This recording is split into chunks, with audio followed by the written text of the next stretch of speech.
First of all, some small fundamentals, so related to just recall, okay, optical fibers, right. So, some parameters which will be useful for us, right, in optical fibers, waveguides, structures in optical fibers. Okay. Optical fibers are nothing but one type of waveguides. Okay. Waveguides allow particular modes, optical modes or electromagnetic modes to propagate through them. And when they are right, propagation is generally through total internal reflection, correct. That is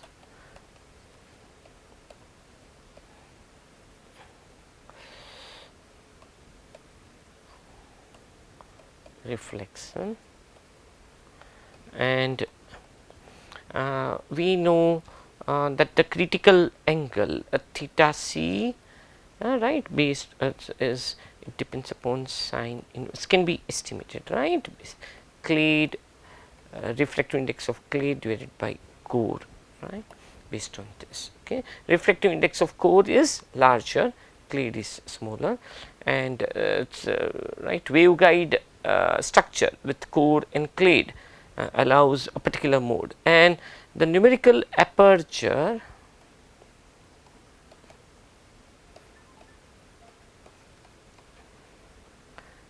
N A, it is given by, in case, right, if the light is propagating through air, from air it goes through the fiber, then it is given by N core, right, index square minus N clade square. Okay. So, this and the number of modes, which are supported by the particular waveguide. Okay. Now, number of modes means basically they are nothing but the longitudinal modes also we can say, okay, or transverse modes, sorry, or transverse modes propagating through the fiber structure. Okay. Transverse modes, not longitudinal, transverse modes which are supported, right, by the waveguide they are given by this formulation, approximation, okay, approximate for m number of modes. This we have described, it is given by pi square or approximately v square by 2.5, sometimes 2, approximately 2, where v number, v is given by 2 pi r, r is the core radius, okay, of the waveguide or optical fiber, and the optical right, electromagnetic wavelength is lambda into numerical aperture of that optical fiber. Okay. So, that is V number, and for a single mode fiber, for a single mode waveguide structure, V number should be less than or equal to 2.405, and this number has been derived, right, based on certain assumptions and boundary conditions, and this we had described in this, right, previously also. So, these are all some important points that we remember when we are talking about evanescent, right, wave. And one important thing is, so if I describe, right, so this total internal reflection basically allows light to propagate all, right, basically the finally to propagate through this waveguide structure, and it is, right, the output is obtained.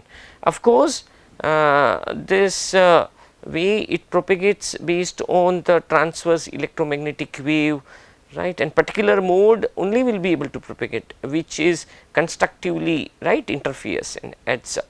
Now, when it is propagating at core, so this is core and this is clade region. So, between core and clade at that interface, Okay. There is a small portion of energy which penetrates in the cladding region. Okay. And this part of energy which penetrates in this cladding region is given by the equation according to the wave theory. According to the wave theory,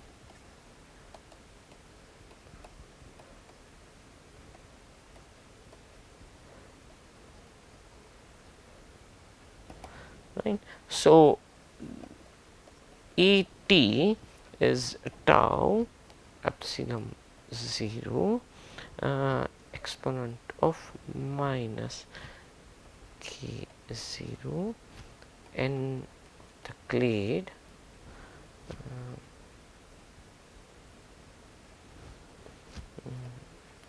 n core divided by n clade square minus sorry into sine square theta I is the incidence angle minus 1 into z into the whole this thing into exponent of j k 0 n core sine theta I to y.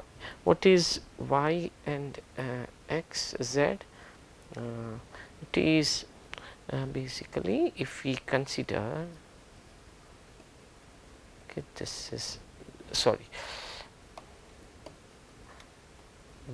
y and let's see this is z, and let's say the angle, a critical angle is less than if the incidence angle is less than critical angle, okay, theta I, which is less than,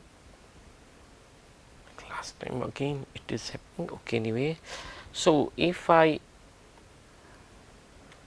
consider this is z, this is y, and if this is theta I, which is less than theta c, what we will see is the reflection, right. So, theta I, this will become reflection, okay, reflection. So, this is reflection that we will see. However, when we see a light which is if the light with the with this theta I is equal to theta c, we will see, right, along y direction the propagation, and at theta I greater, something is wrong, see it,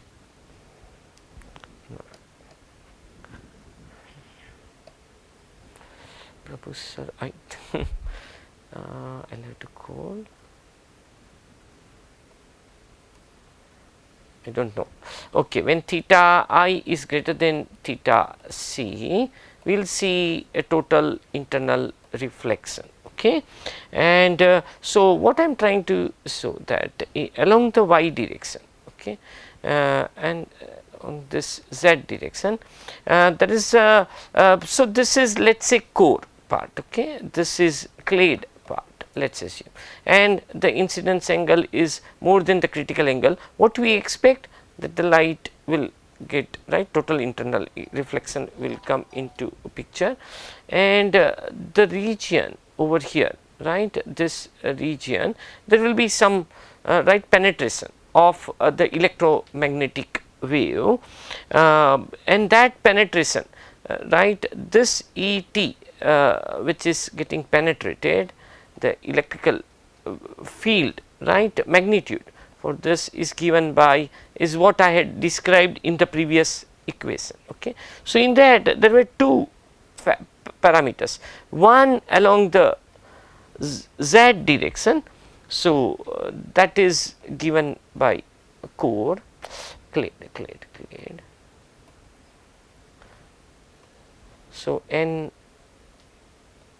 clade, and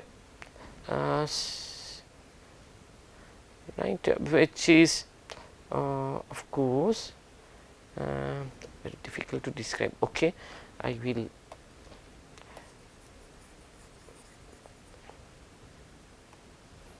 it is given by into exponent of minus k0 in clade n core divided by n clade square sine square theta I minus 1 and into z. Okay, and another right component is exponent of k0 n core, okay, sine theta I to y. Okay, so this component of this electromagnetic wave or electrical field of this electromagnetic wave has two components, one along the z direction which exponentially decays down, okay, as it moves along z, and there is another component along y which right allows the propagation and right it will get recoupled. So in case right in every reflection point we will observe that small amount of light depending upon this parameters will get coupled with right with the clade and it will decay exponentially, and this parameter, okay, is responsible for the light getting coupled to the clade. It depends upon refractive index of core, clade, incidence angle, etc., and it is exponential in nature, and this light which gets right coupled to this clade, that coupling efficiency, the coupling, see how much amount of light from this incidence light gets coupled to the clade will depend upon this right encircled parameter. Okay, and the light which is finally the right the propagation part is given by this, right. So if the refractive index change comes into picture, etc., the corresponding coupling to the clade right will also get altered, and indirectly that part, that alteration is right is useful for us to determine how much penetration right is happening along this direction, right, z. So in this case, in this picture, as per this picture, along the depth direction which is x, right, x bar. So along this direction how much it is right attenuating, okay, can be given by this parameter, this depth of penetration can be estimated, right, by assuming the intensity decreases by 1 by E, we can easily estimate the depth of penetration. Okay, so that depth of penetration dP is basically given by this is minus, okay, this minus sign decay, right, dP is given by this parameter. Okay, so phi is here incidence angle, n1 and n2 are the corresponding refractive index, right, and of the core and clade, and this dP represents the exponential decay of the electromagnetic wave in the depth. If this is Z, the electromagnetic wave which couples with clade from core, that decay intensity, right, magnitude, electrical field magnitude decays like this, okay, and the depth of this penetration is given by this form, okay, and so basically every reflection along the fiber when the light is propagating, right, okay, sorry, so every reflection along the fiber wherever this reflection is coming, there will be some small leakage, okay, and this leakage or energy loss will result in correspondingly the energy loss in the transmitted signal. Okay. And so now if this leakage is due to certain aspects, right, if the refractive index of the clade changes, the leakage parameter is going to change, correct, because we know that the refractive index, right, plays the role in this, right, equation. It plays the role. A refractive index of the core, refractive index of the clade, incidence angle, right, all these parameters will affect the corresponding propagation or the depth of penetration of the light or amount of energy which is coupling to the clade that can be, right, can be captured. So this basically a parameter which can be used in order to derive something, some associated parameter. It can be some absorption of light, right, or due to the refractive index change, penetration depth, right, changes, and is maybe I will write down once again. So this penetration depth is lambda by 2 pi, right, and 1 square sine square theta I minus and core upon clade square. Okay, so this is way it is given. Okay, penetration. Now, as I told you, every such reflections of the line will end up with some losses, right. So so the total intensity of the light over here, input is here I0, I transmitted is here intensity, but because of the some losses over here, this transmitted intensity will change. So this transmittance intensity which changes, right, can help us to determine the losses which are occurring over here, and the losses may be due to the refractive index change or some other incidence angle, etc. But for us to determine a particular parameter which is, let us say, biosensing, right, related material, that if it is affecting the refractive index of the clade, okay, this is clade, this is core, if it is affecting the refractive index of the clade, this parameter will change, and as the this parameter changes, the right amount of electrical field amplitude, right, will get affected, right, because the E transmission depends upon of course transmission transmittivity into of course E0 to exponent of minus this penetration depth. Okay. So, let us say some alpha into dp. Okay. And another factor is propagation, right, constant j k 0, right, some factor into y sin theta, etc., theta incidence angle. So, I am trying to represent the losses due to the core clade refractive index change, etc., in terms of overall losses to the transmitted intensity. Okay. Now, this aspects can be, right, coupled, right, can be associated with basically clade losses. So, fractional power in clading, right, which is power in clading, okay, is basically due to the evanescent, right, wave getting coupled with the clade. Okay.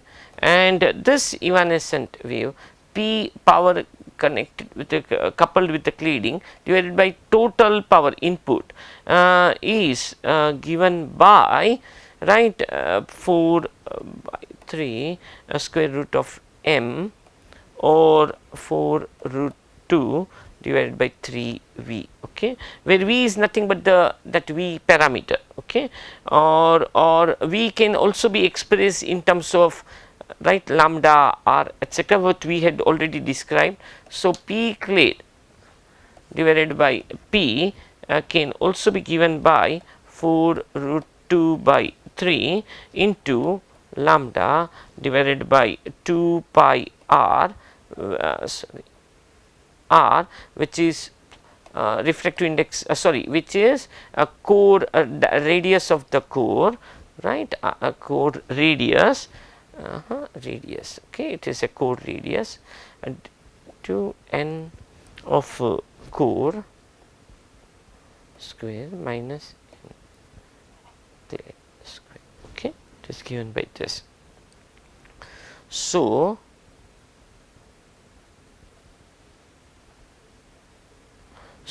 this where P clade is the optical power in cladding and P is the total optical power in core and clade together, okay.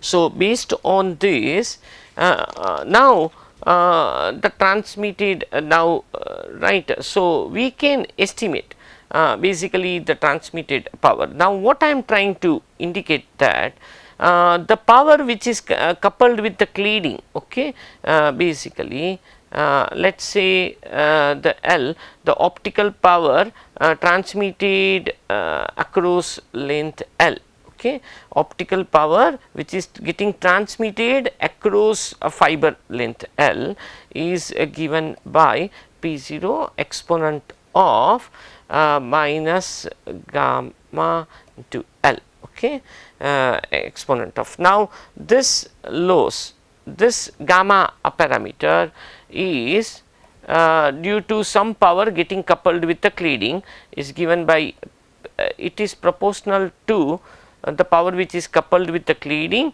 divided by input power P into alpha, okay, into concentration, okay, alpha, or better to represent in terms of maybe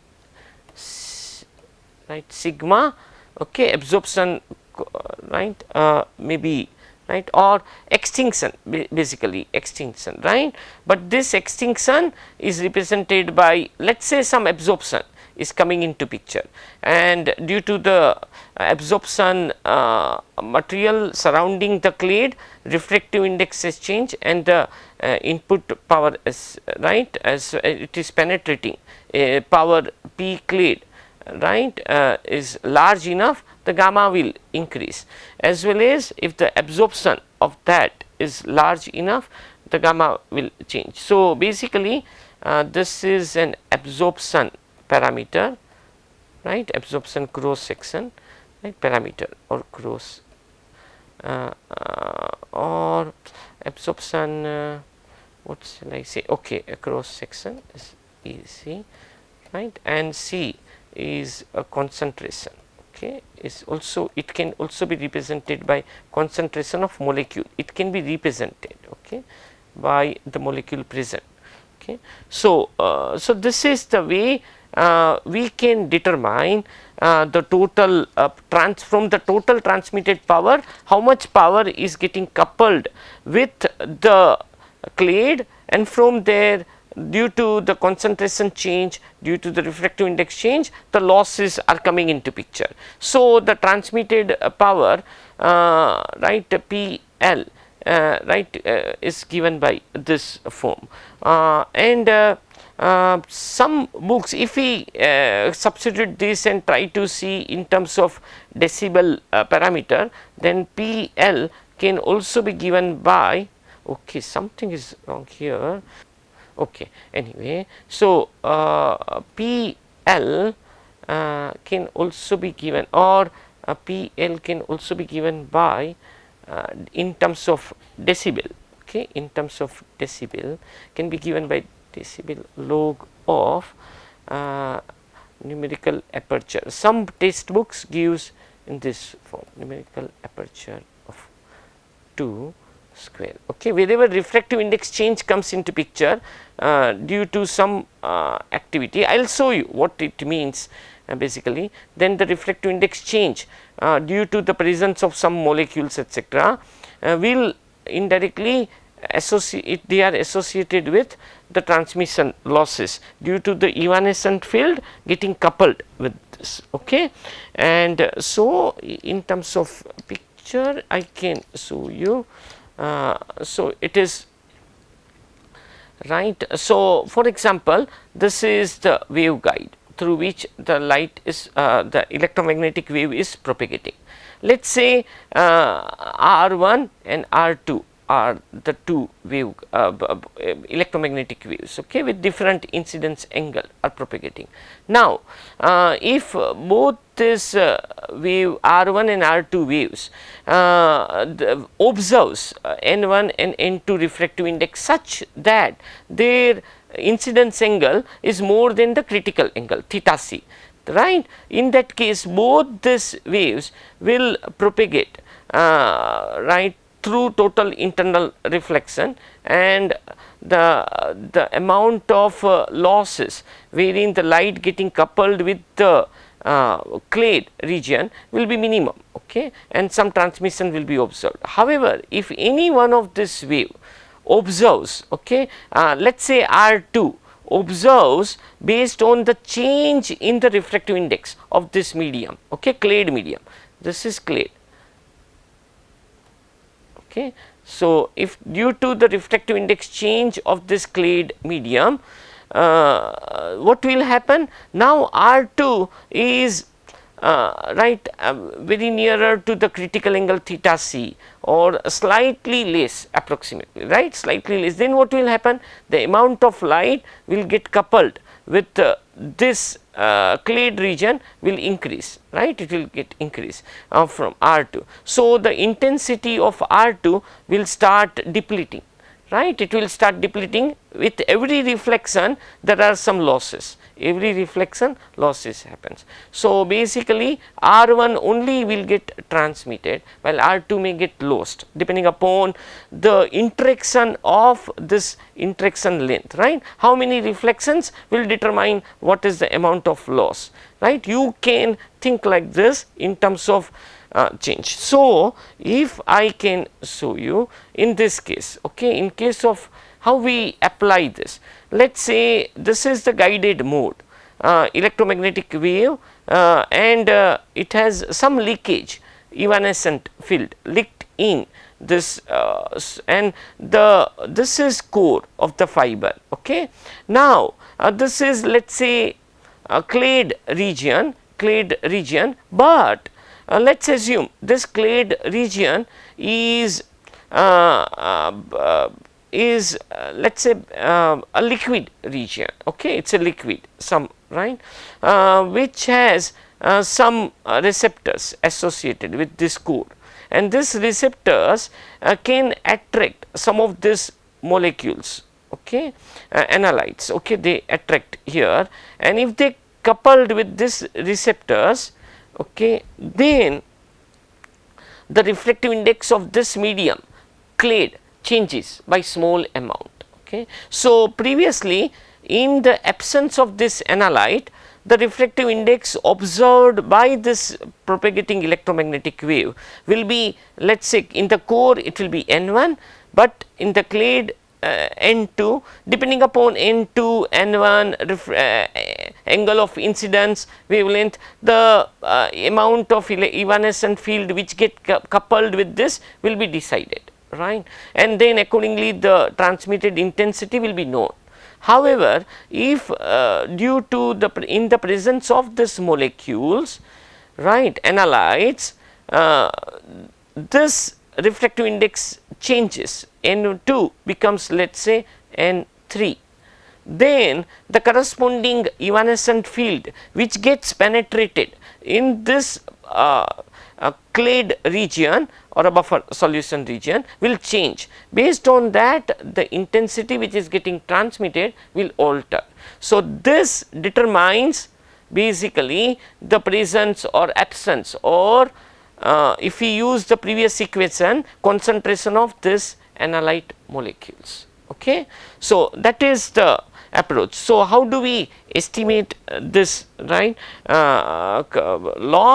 Loss is estimated as so you using this, right, parameter, and then based on this we can determine what is gamma loss, and right, this parameters are same. Sigma is constant for a given molecule, will give you the concentration the molecule.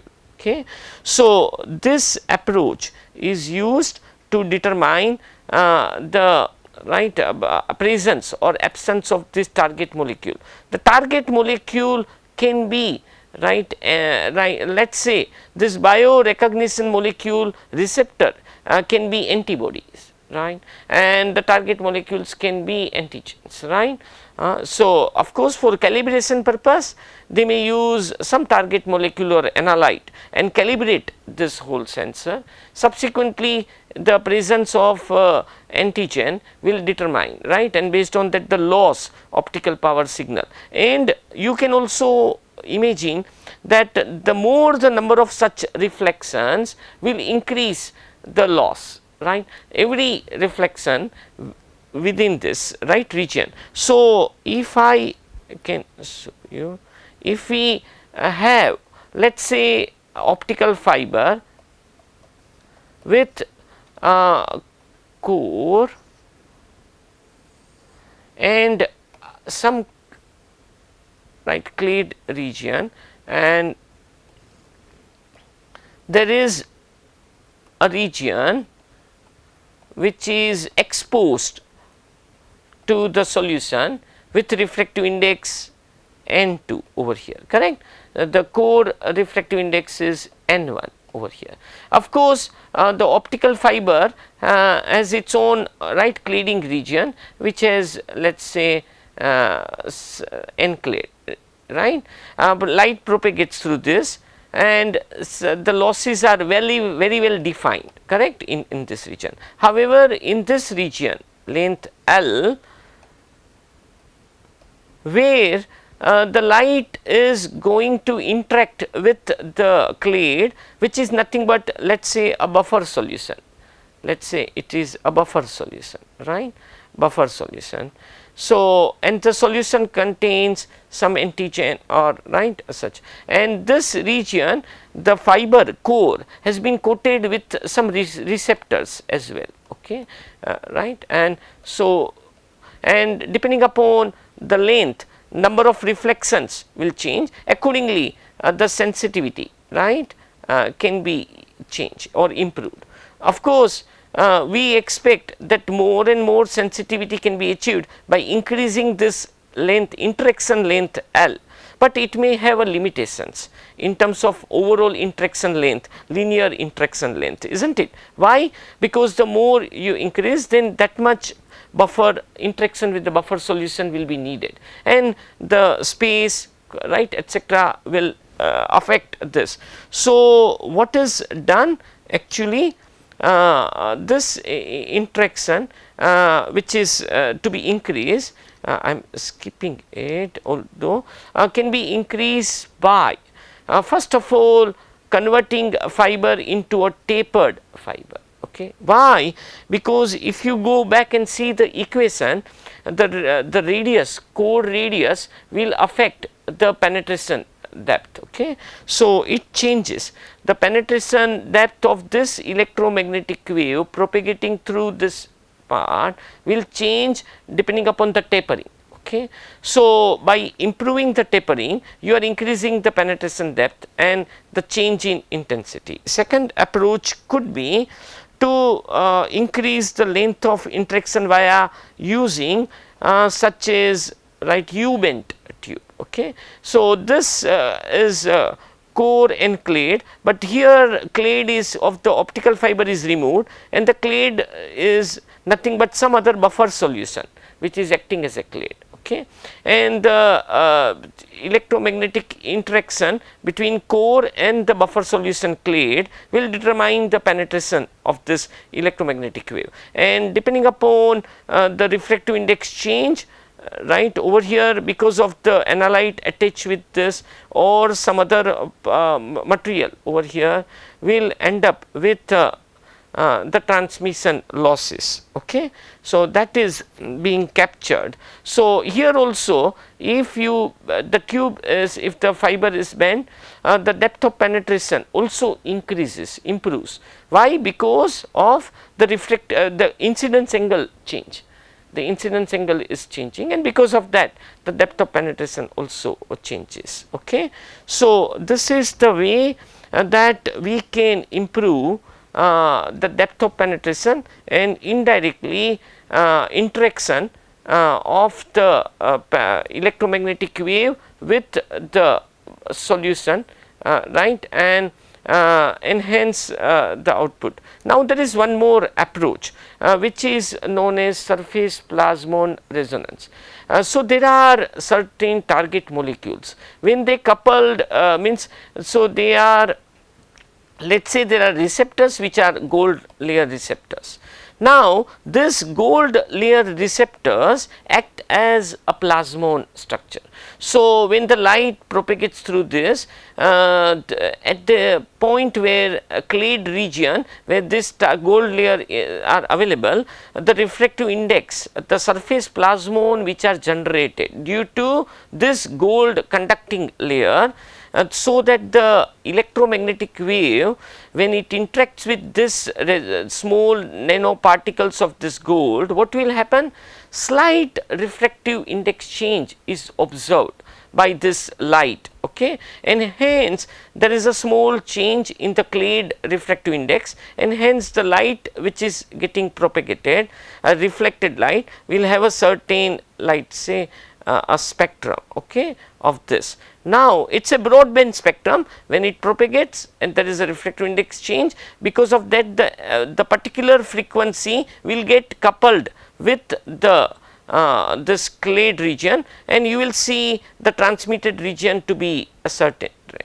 Now, when there is a change in the refractive index due to the target molecules getting attached to this receptors, gold receptors, plasmonic receptors, refractive index will again change by small amount, and hence the wave which will get coupled with this clade region will different wavelength will get coupled. So, from the spectrum there will be a small shift you will observe, because now the intensity of this particular wavelength will decrease. It is getting coupled with the clade region, while right, and while you will see the indirectly the amplitude, right, intensity change in the transmitted region. So, the spectral shift can indicate this, right. So, indirectly spectral shift can also be used, instead of measuring intensity, spectral shift can be used to determine this right interactions. Okay. So, that is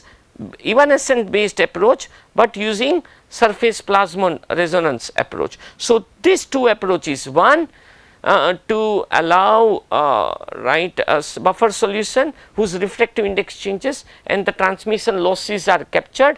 Based on that, the concentration of the molecules which are affecting this losses in between core and clade region can be captured, or by using such spectral characteristics we can estimate the shift, and from shift we can estimate the by calibration. Of course, calibration is essential. We can estimate the peak shift in this wavelength shift is associated with the refractive index change, okay, and refractive index change is associated with the concentration of analytes getting coupled with the gold particles. Okay.